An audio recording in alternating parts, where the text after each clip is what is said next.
ইয়েমেনে হুতি বিদ্রোহীদের বিরুদ্ধে অভিযানের তথ্য সরাসরি ইউএস সেন্ট্রাল কমান্ড প্রধান জেনারেল এরিক কুরিল্লার কাছ থেকে পেয়েছিলেন ডিফেন্স সেক্রেটারি পিট হেগসেথ। বিভিন্ন সূত্র বলছে অত্যন্ত সুরক্ষিত চ্যানেলে হামলার আগে ওই খবর পাঠানো হয়, কিন্তু অল্প সময়ের মধ্যেই ব্যক্তিগত ফোন ব্যবহার করে সিগন্যাল অ্যাপের দুটি গ্রুপ চ্যাটে স্পর্শকাতর কিছু তথ্য প্রকাশ করেন সেক্রেটারি। এদিকে দ্বিতীয় চ্যাটের বিষয়ে নিউ ইয়র্ক টাইমস তথ্য প্রকাশ করায় ভীষণ চটেছেন তিনি হুঁশিয়ার করেন পেন্টাগনের থেকে যারা ভেতরের এসব খবরাখবর বাইরে দিচ্ছেন তাদের খুঁজে বের করে কঠিন ব্যবস্থা নেওয়া হবে।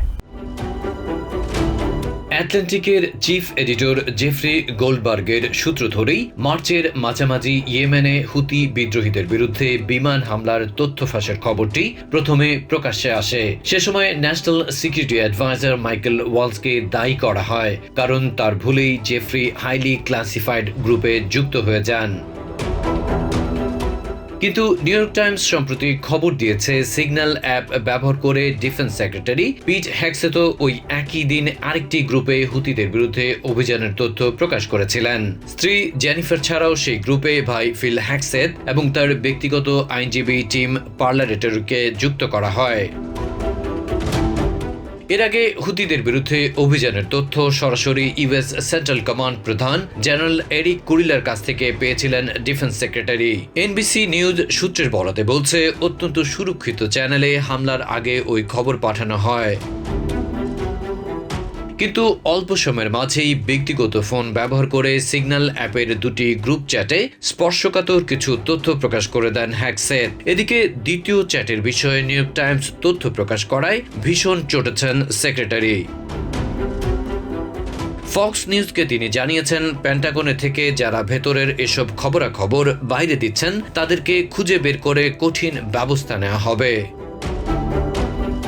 তবে মূলধারার গণমাধ্যম বলছে সাবেক এবং বর্তমান সামরিক কর্মকর্তারা আগে পিটের জবাবদিহিতা চান। তারা মনে করেন এমন অপেশাদার আচরণে দায়িত্ব থেকে সরে না দাঁড়ালে তাকে বরখাস্ত করা হোক। অন্যদিকে হোয়াইট হাউস বলছে অসাধারণ কাজ করে যাচ্ছেন ডিফেন্স সেক্রেটারি, তাকে বরখাস্তের প্রশ্নই আসে না। প্রেস সেক্রেটারি ক্যারোলাইন লেভিটের ভাষ্য, পুরো পেন্টাগনকে ঢেলে সাজাচ্ছেন হেগসেথ, তাই তার বিরুদ্ধে কুৎসা রটানো হচ্ছে। প্রেসিডেন্ট ডোনাল্ড ট্রাম্পও পিটের উপর সম্পূর্ণ আস্থা রাখছেন, তবে তার সাবেক national security adviser John Bolton বলছেন সম্ভাব্য হামলার খবর নিজ পরিবারের কাছে প্রকাশ করে হেগসেথ চরম দায়িত্বহীনতার পরিচয় দিয়েছেন। তিনি বুঝিয়ে দিয়েছেন রাষ্ট্রের এত গুরুত্বপূর্ণ পদ সামলানোর মতো যোগ্যতা তার নেই। Adib Mohammad, TVN24 news desk. New York থেকে সম্প্রচারিত TVN24 টেলিভিশন বিশ্বজুড়ে বাঙালির কণ্ঠস্বর।